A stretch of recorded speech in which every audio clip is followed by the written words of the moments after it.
So welcome back to another Impact Sessions podcast with me, Nick Bramley. This week I've got two guests. It's only the second time we've tried this. The first time we did it, it went really well, so there's no pressure on my two guests today. My two guests are actually Neil Matthews, Managing Director, and Chris Shanks, Sales Manager of a company called Irvine Springs. I've done some work with these guys over the last 12 to 18 months, and we've called this edition "There's More to Manufacturing Simple Products Than You May Think." So without any further intrigue, let's get into it and let's start talking to these two guys. So welcome to the podcast, Neil and Chris. Cheers. You looking forward to it? Yeah, it's the first time I've ever done something like this, so it could be quite interesting. I won't be listening to it back because I had the sound of my voice. So, well, you can't help being from the West Midlands. Anyway, moving on. Good job. I'm so damn good looking.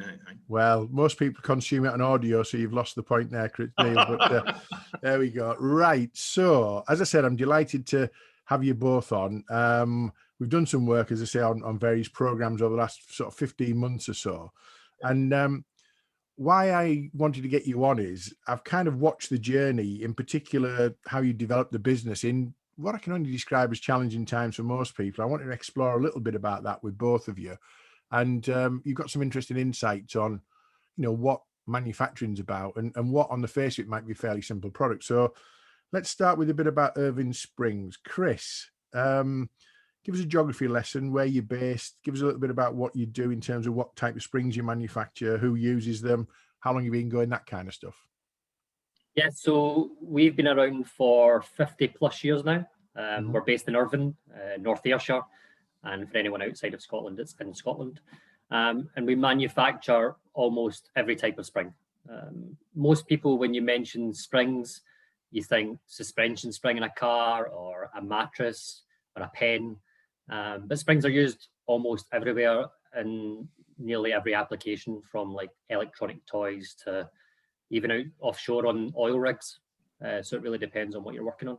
So different sizes, different applications, and it doesn't matter what type of spring, you've got the capability to design and manufacture that then, yeah? Yeah, so we go, as say, our special types, our things that we work on regularly, our customers that we work on are from 0.1 mil up to about 6 mil wire size. But we can go anything up to about 20 mil quite easily.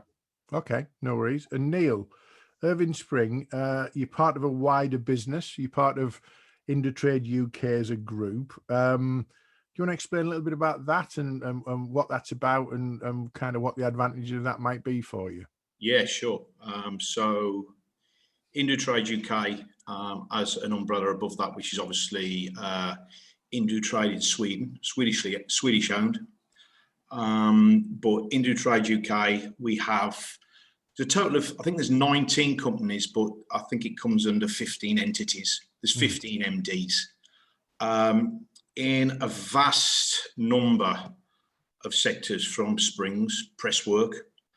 There's other companies that supply industrial garage doors to pipe flow stop systems, to companies that manufacture machinery for taking paint off oil tanker boats.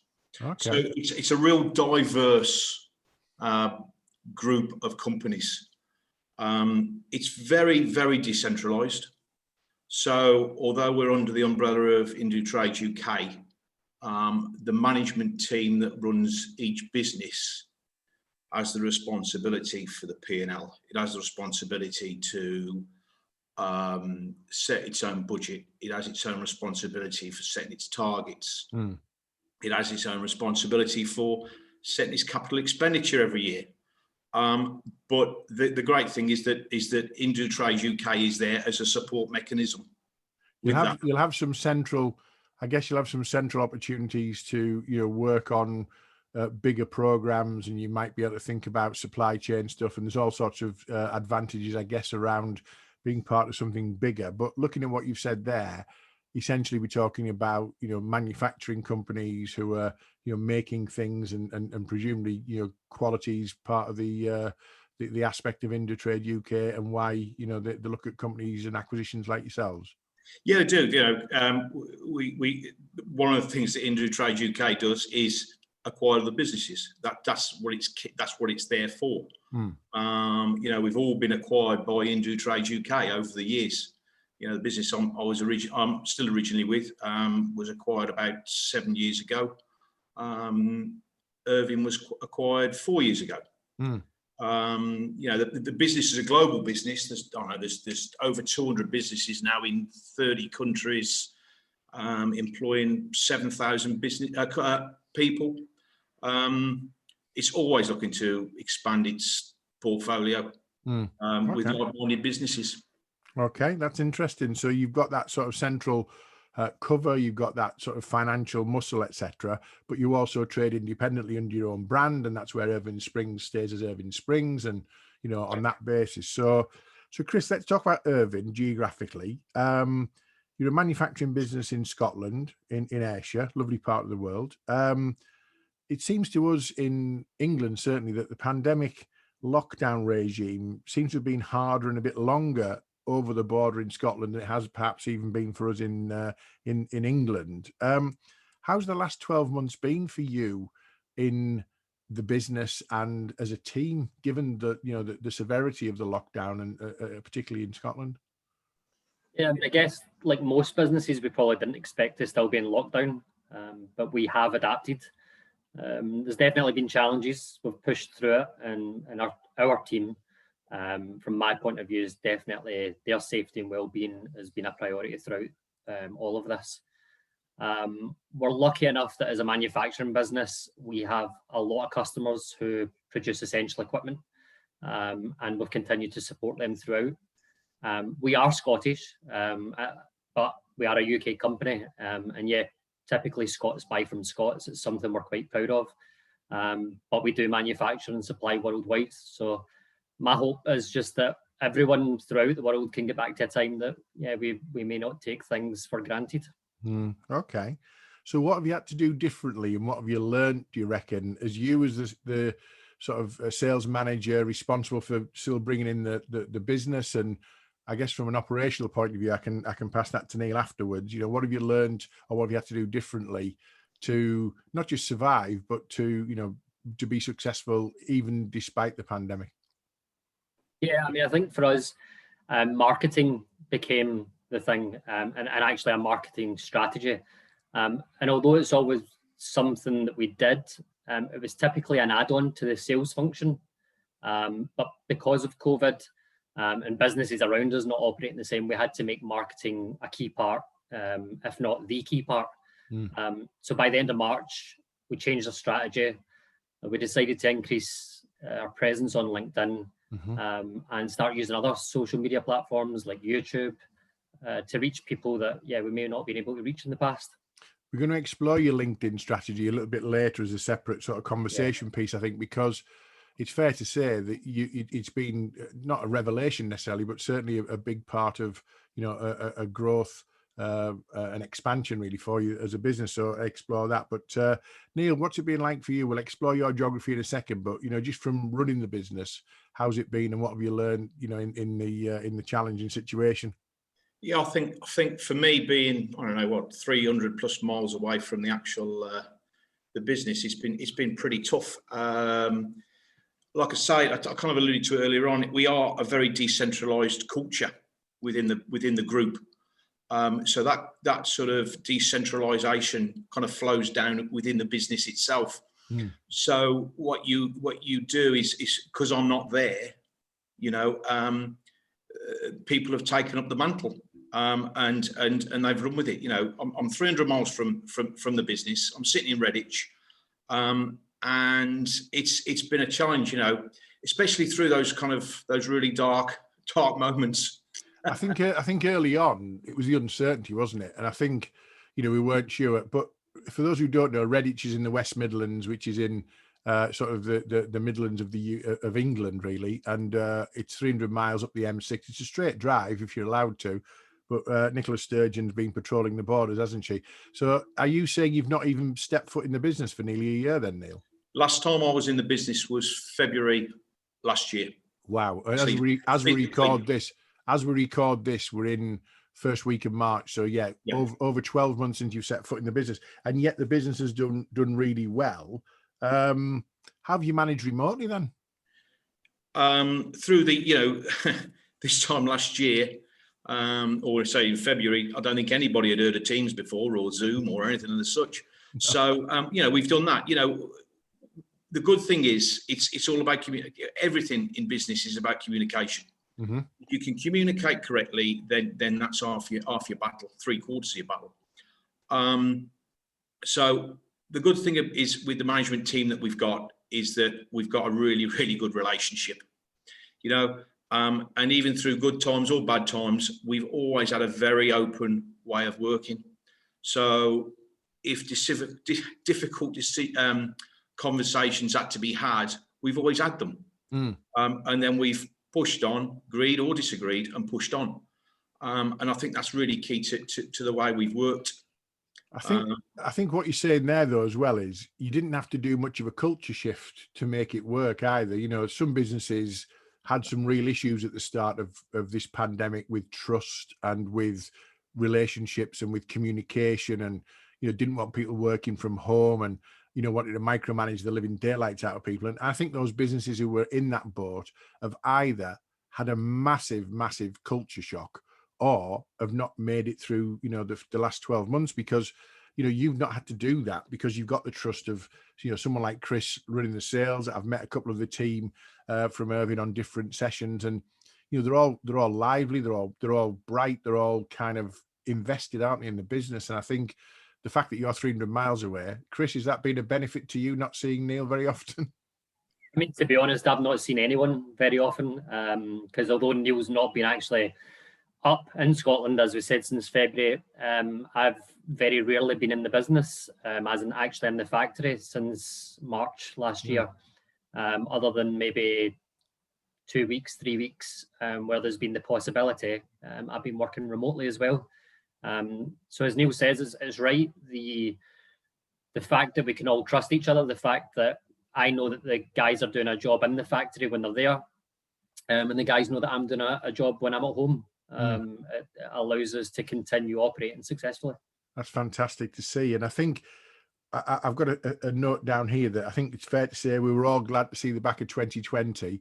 Some people think 2021, has been just as bad as a starting point, but I think it's fair to say that you come out the blocks like a train, haven't you, in 2021 as a business, looking at the performance, the figures, the contracts that you've got in place. So Chris, why have you started 2021 so well, and what level of success is that down to? You mentioned marketing, changing the strategy a little bit, putting things at the forefront. How is that connected in what you did in sort of March, April, May, and back end of 2020 to the start to 2021? So I'd actually say that all of the results have been achieved by having a strategy and an action plan in place. As I mentioned before, at the end of March, we focused on a marketing strategy to increase our presence, but we also had to try and work out what the rest of the year would look like, and what we'd have to do to make it work. And also, what would it be like when the pandemic finally ends? We're not there yet, but when Boris or Nicola says it's safe to come out, then yeah, we'll be ready. Mm-hmm. So in terms of the fact that you've got a strategy and a plan, you've implemented that through the year, is there any one thing particularly that you think has allowed you to build that confidence that when we reopened after Christmas, you started like a train? Is there one thing, couple of things that you've done that you think, well, actually that is directly, correlated to that? Yeah, so the strategy, it changed throughout. So although we had a basis or a base strategy at the end of March, middle of April, we have had to develop that and change that as the months continued. And I think that probably October time, we sat down again, and the big focus was actually looking at our existing customer base and saying, have we been there enough for them? Do they know that we're here? And that was the big focus. And actually, if we look at the results coming into January and February, our existing customers who have been with us for 2 and 3 years have purchased time and time again throughout the months. So I think that work, that's proved to be, that's fantastic. That's fantastic to see. I've got a few people who've been on the podcast. One that springs to mind, Marianne Smith from Do Marketing. She's been on a couple of times, and she talks about the absolute importance of, getting and keeping close to your existing customers in a time of uncertainty. The one thing that you need to be certain of is that your customers know, that you're there for them. And that's that. It's great to see those results coming, guys, from that. I think the other thing I'd say is, have you got a plan already taking shape for when, and we don't know when that is, the barriers come down and we get back to some semblance of normality? Are you already working on that as well? Yeah, so that's already in the pipeline. But I wouldn't want to give anything like that away right now. No, absolutely not. Neil. Yeah. Neil, what have you had to embrace remotely then that you've done or implemented or worked on then? I mean, Chris responsible for sales, obviously he's linked to marketing activity and strategy. What are the things that you've particularly embraced that maybe you weren't doing before that has helped you, do you reckon, to start 2021 in such a good positive vein?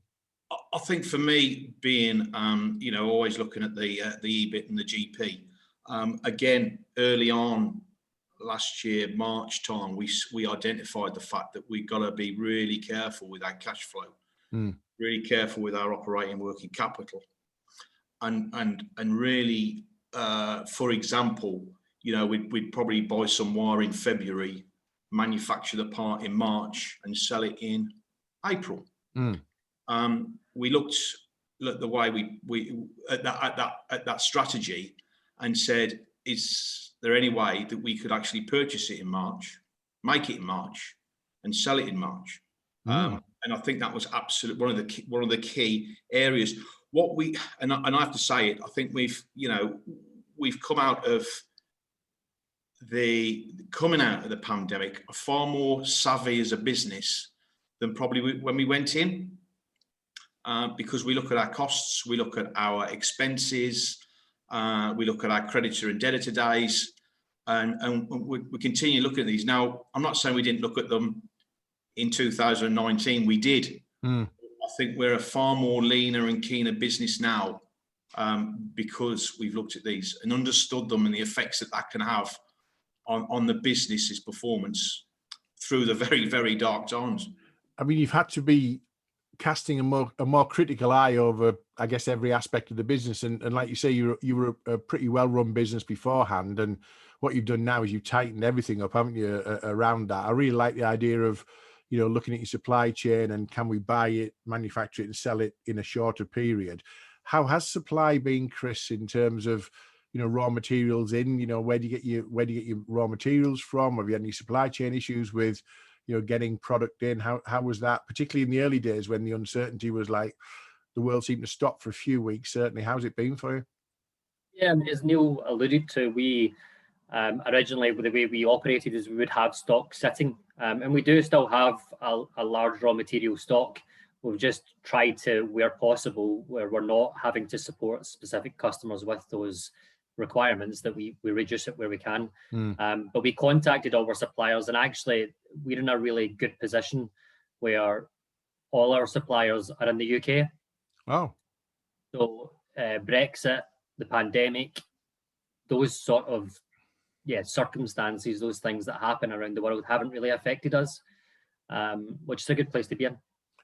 Does that look like really good planning right now? Is that accidental, or that just sounds to me like you've got that nailed on, because those two perfect storms have affected a lot of people getting product in, and that was the biggest challenge for a lot of manufacturers. Certainly, by the time they got to June, and the price of shipping and just availability in China was shut for 2 months, and all those kind of things. It looks like a really good decision now. Is that strategic to be a UK supply chain only business, Neil?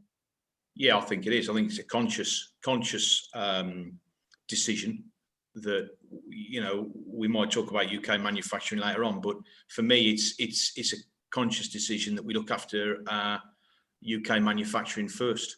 And if we can purchase that in from within the British Isles, then so be it. Excellent. Okay. Well, we've called this episode "There's More to Manufacturing Simple Products Than You May Think." And one of the things that you've adopted recently, as I've seen, is a set of sustainability development goals for the business. So, that seems quite, to me, and I don't mean this in a patronising way, it seems quite a grown-up, corporate kind of approach to managing something really important. Question for either of you, really. Do you want to expand a little bit on sustainability development goals? What's it about? Why is it important? And what you're hoping to achieve by that? Yeah, okay. So, Chris, I'll take this one for the minute. So the sustainability part of the business, around about 2015, the UN produced a paper regarding the sustainable development goals. And it produced 17 sustainable development areas, or SDGs as they call them, and gave themselves about the 2030, I think it is, to achieve those to be adopted by as many businesses under the UN umbrella as it possibly could. In 2019, Indutrade as a group embraced that and adopted a certain number of those 17 sustainable development goals. So for us, it was a social one, it was an economic one, and it was an environmental one. So from that, that was then again flowed down to the different businesses. So for Irvine, as probably, well, as every business within the Indutrade group, social one is its people. They are, I know it's a cliche, but it is true, that our people are our greatest asset. Can I just stop you there? Never has that been more so than the last 12 months. Absolutely. Balancing flexible working, mental health, and all that kind of thing that goes with that massive agenda as well. So it's great that you're ahead of the game even before, certain businesses had to adopt it simply by accident, really. Yeah, absolutely. We've got an example at Irvine where we had to furlough a number of people, and the one person, I'm going to name the person, took themselves, identified that they'd got gaps in their ability to perform their job fully. They took that time while they were on furlough. They could have sat at home, watched the telly, put their feet up and watched loose swimming for the next 6 months, but they didn't. They took themselves and they put themselves on a variety of open university courses. Wow. to bridge the gap. I think that's absolutely fantastic. I really do. So they've come back, and all these little building blocks have built up to where we are today, and that's where we kind of 2021 onwards. It's quite an exciting time for us. So the social side of it, it's people. We looked at leadership and competence development. We looked at employee satisfaction, diversity, inclusion, which is key, and like you alluded to a couple of minutes ago, employee well-being and safety is also key. So taking that one, for example, the employee well-being part, we have an employee assistance program, which is an anonymous phone number you can ring any time of the day or night, whether it's an issue. And this is not just for our employees, but it's also for our families, where they can ring the number and they can have support on anything from marriage guidance to debt, to anxiety, to mental health issues. There's a whole range of different things that they can talk to a stranger about, which sometimes it's better to talk to a stranger than it is your own family member or perhaps your boss. And I'll be honest with you, that's hugely impressive that's available. I like the confidentiality of that. I like the accessibility of that. And I think it probably demonstrates that you are likely to be an employer of choice when people are looking at, their future career options in an area where, I'm assuming that, there's a jobs mix around and opportunities for people to go and work in different places. They might want to be proactively choosing, a company like Irvine Springs because of those kind of things, really. Just quickly touching on the other two. So you got your social, which is your team. What are the other two in headline format now? Okay, so you got environmental. Okay, and then you've got economic, which is profit and growth. So just a quick overlay on those. The environmental, we are now 100% carbon neutral on electricity. We're engaging with a local charity as far as planting trees. So every time Chris gets a new customer, no pressure, Chris, We plant a tree in the Highlands with this charity. We already recycle carbon and paper. We've looked at our business vehicles as well. So going forward, we'll change the vehicles. At that point, we'll look at if we need to. We'll look at hybrids and we'll look at electric cars as well. For me, I fly up to Scotland every 2 weeks. I fly up to Scotland. I think flying, if the numbers are right, there's about 133 grams per kilometre you use when you're flying. A car's 43 grams per kilometre, and the train is 41. And Zoom is 0. Absolutely, Zoom is absolutely nothing. But it's not. There's nothing beats walking through the door and feeling the atmosphere of the business. No, I agree with you there. I totally agree with you. I mean, but I think it's probably fair to say that no matter what we get to normality-wise, going every 2 weeks might end up being every 4 weeks or every 6 weeks, because you've demonstrated you don't necessarily need to, haven't you? That's right. We've demonstrated that the team works exceptionally well. I don't want to break that trust, because at the end of the day, they're playing an absolute blinder up there. So I don't want to step on anyone's toes, because if it isn't broke, don't fix it. Well, we'll put that down to great leadership from both of you, shall we? The playing the blinder, and we'll let you both we'll let you both take the joint credit for that. And I think that's probably fair to a certain extent. So the third one, which was what financial, let's not. We obviously know what that is. It's about sustainability.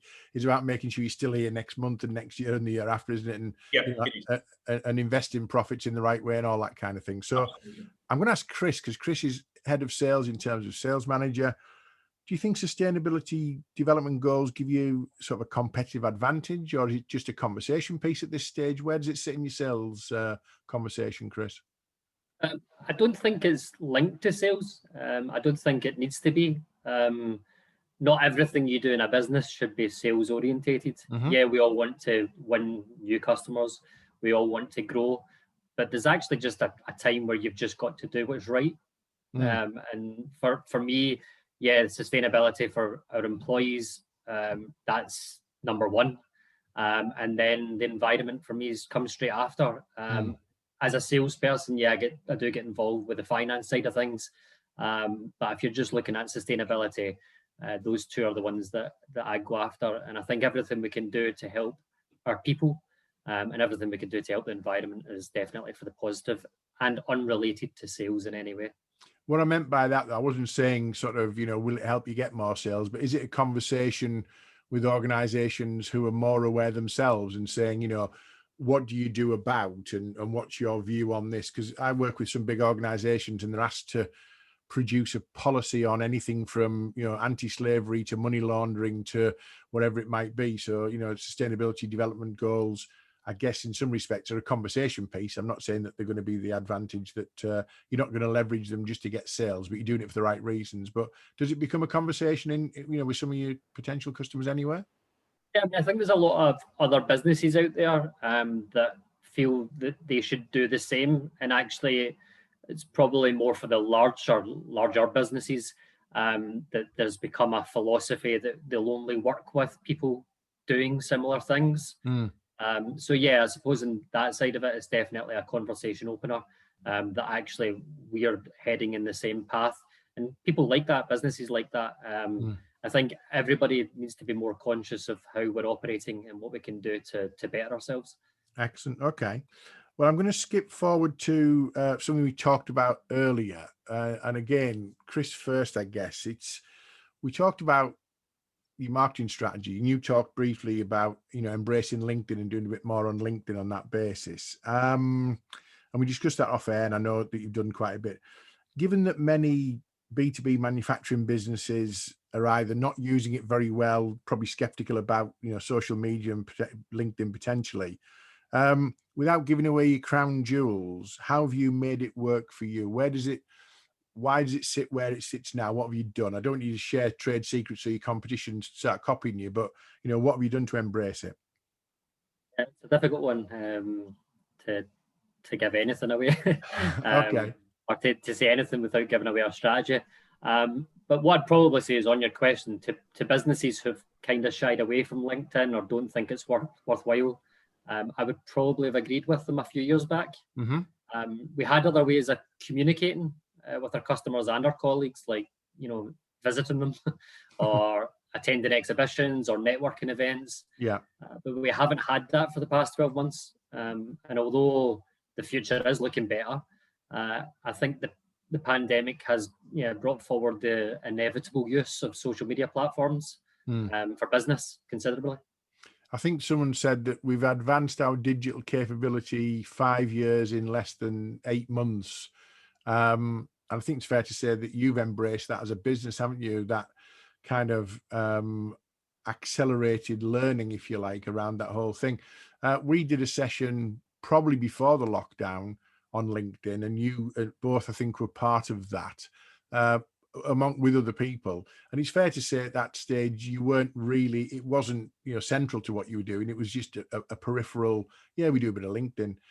Is it fair to say now it's taken a bit more front and center stage, and it's delivering for what you want it to do? Yeah, I mean, we are, as I said previously, it's now a key factor, or if not the key factor, to how we are operating and as part of our strategy. And it's a strategy that's proved successful as far as we can see so far. So long may that continue. With regards to results, to give you an idea, and this is a stat that I've pulled, but we've had over 800 visitors to our company's LinkedIn page since March last year. For the same period the year before, so that was before we had a proper marketing strategy in place, we had 68 visitors. Okay, that's a fair increase. I mean, 800 still work to do, but it's a work in progress. But that represents a significant increase. But that's linked to that directly to the overall marketing strategy. So that's good to see. Okay, Neil, we touched on something earlier about supply chain. I've got a real bee in my bonnet personally about UK manufacturing in particular. Thinking about the long-term effects that the pandemic's had. The fact that UK manufacturers have helped other UK manufacturers, and I hope people remember that. Where do you think we're going to be when we get back into some kind of normality? Do you think businesses have been encouraged to look at what's on their doorstep more than perhaps just always looking, for cheaper? I know you don't, as Irvine Spring, supply outside the UK, but you're integral to a UK manufacturing business. What's your view on supply chain and, UK manufacturing coming back stronger as a result of this and working more collaboratively? I'm hoping that UK purchasing will see UK manufacturing as a massive opportunity. I think UK manufacturing has got a massive potential here to really exploit this. You're absolutely right. UK manufacturing probably had a bad press. I don't think anything dispels that more than the ventilator shortage. Now, my example of that is we have competitors in our field, and we don't talk to each other for years on end because we don't. And a really good example of that is one of the MDs from our competitors was on my door one Sunday morning with a coil of wire for me to go into work that day, put it on a machine and manufacture some parts that we'd never seen before. We had a drawing, we had a basic concept, and within a week we'd produced the parts that they wanted, and we worked collaboratively together to supply a very small part of the whole supply chain for the ventilator. Thoroughly proud of that, and UK manufacturing should be proud of that. And sometimes, like I say, we get a bad press, and we should really push on with that from now on.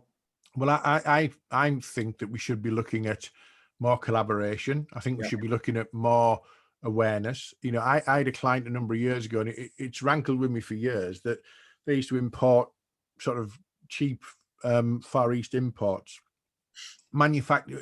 assemble them in the UK, and sort of imply they were UK manufactured, but they weren't. They were just assembled in the UK. And the parts became cheaper and cheaper, and the quality became less and less, and all that kind of thing. And I said to him, because they were in the automotive sort of area, I said, look, in the whole of Oxfordshire and down there where the Formula One and all those kind of businesses are, there's a whole automotive sector could make anything that you're looking for. He said it'd be too expensive. So, but you could charge a premium for the quality of the product, and you'd have less problems with quality. You'd have less problems with customer feedback and negativity and stuff. Couldn't see it.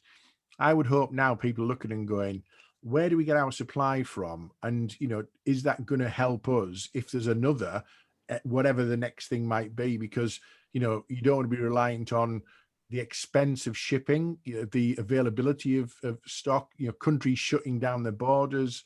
You know, I'm hopeful, and I'm hopeful you the same, guys, that more and more of the same will come forward. Yeah. Yeah, absolutely. I think, you know, I think we're already seeing that in our inquiries that there's UK manufacturing companies are looking to purchase now from UK manufacturing companies, and maybe twist their supply chain to maybe a dual source, where they can turn the tap off if they need to and turn another tap on. And you know, it's a massive opportunity at the minute for us. Good stuff. Well, I hope that's the case. I hope people remember those who helped them out. I hope people remember those who didn't. You know, the profiteers who were selling, you know, 12 packs of loo rolls, individual toilet rolls at £1. You know, I'm hoping those people have gone out of business now. But you know, you just think you get what you reap what you sow, don't you? Yeah, Chris, I'm going to ask you. I don't necessarily need a sales pitch particularly, but on the face of it, we've mentioned, it's a fairly simple product that you make. You make springs, don't you? And those springs are different shape, sizes, and different uses. But I think it's fair to say that not all springs are created equal.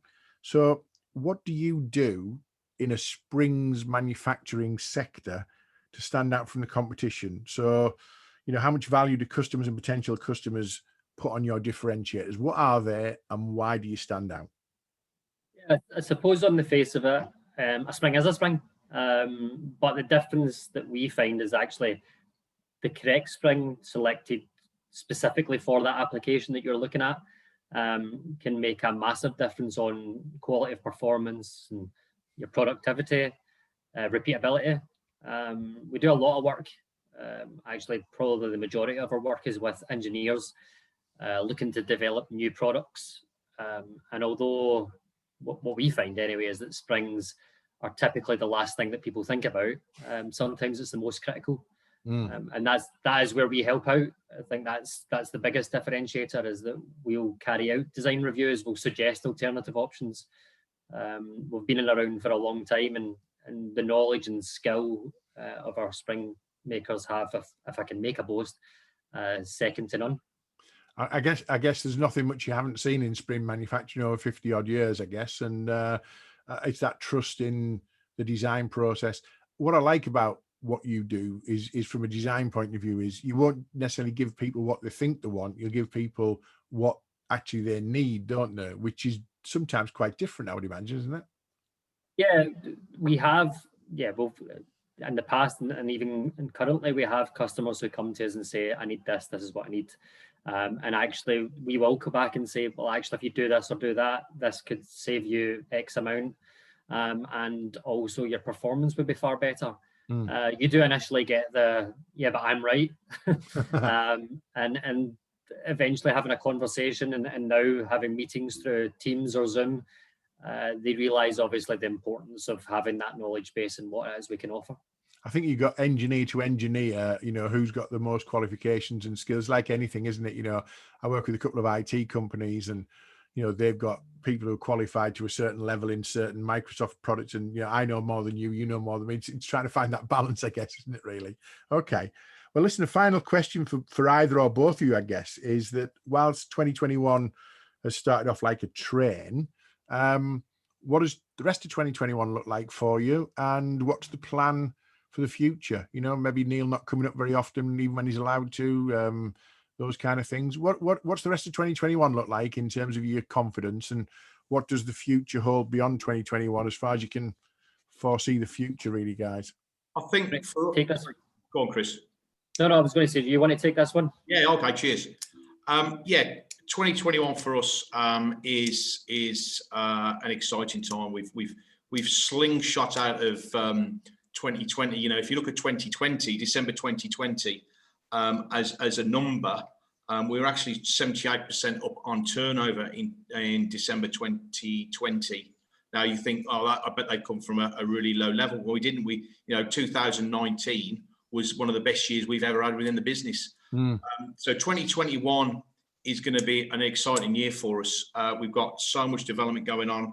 We're currently in discussions with the local authority to move site, which we're hoping we'll have that closed off within the next month, which will give us manufacturing side around about twice as much space as we have already. That's really exciting. So new premises, we can expand then on the business as far as sales, really push hard on the sales a bit more. The strategy for Irvine has always been, we don't just look at the year ahead, we look at 3, 4, maybe 5 years ahead. So, and then we align ourselves when these bumps in the road occur and try and bridge that gap as soon as we can. So yeah, 2021 is looking like a great year for us. We're thoroughly looking forward to it. We've got a great team of people. Yeah, we've had a tough 2020. One of the things I will say as well is that, you know, in 2020, we had to say goodbye to a few people. But what we also did is when we said goodbye to those people, we also said to them, as and when we can re-employ you, we will. And I'm really pleased to say that we've already started that process. And we're re-employing some of our old employees back into the business. And I think that's right to do that because it wasn't their fault of what happened. But I also think that says a lot about, first of all, they've got to be available, but it says a lot about the fact that they want to come back. So that you must have handled that very professionally, because you're not left a bad taste in anyone's mouth in terms of saying, well, I'm not going to go back and work for them because of how they handled that. So on that really positive note about leadership and communication and management and growth and potential, I just want to share the screen for those who watch the podcast. And just to let you know that the whole podcast series, including this episode, is always available. We send it out every Tuesday.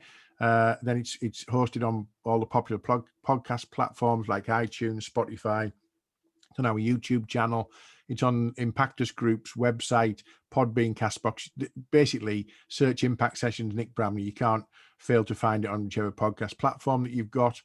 I've put the contact details there for both Neil and Chris, who've been fantastic guests.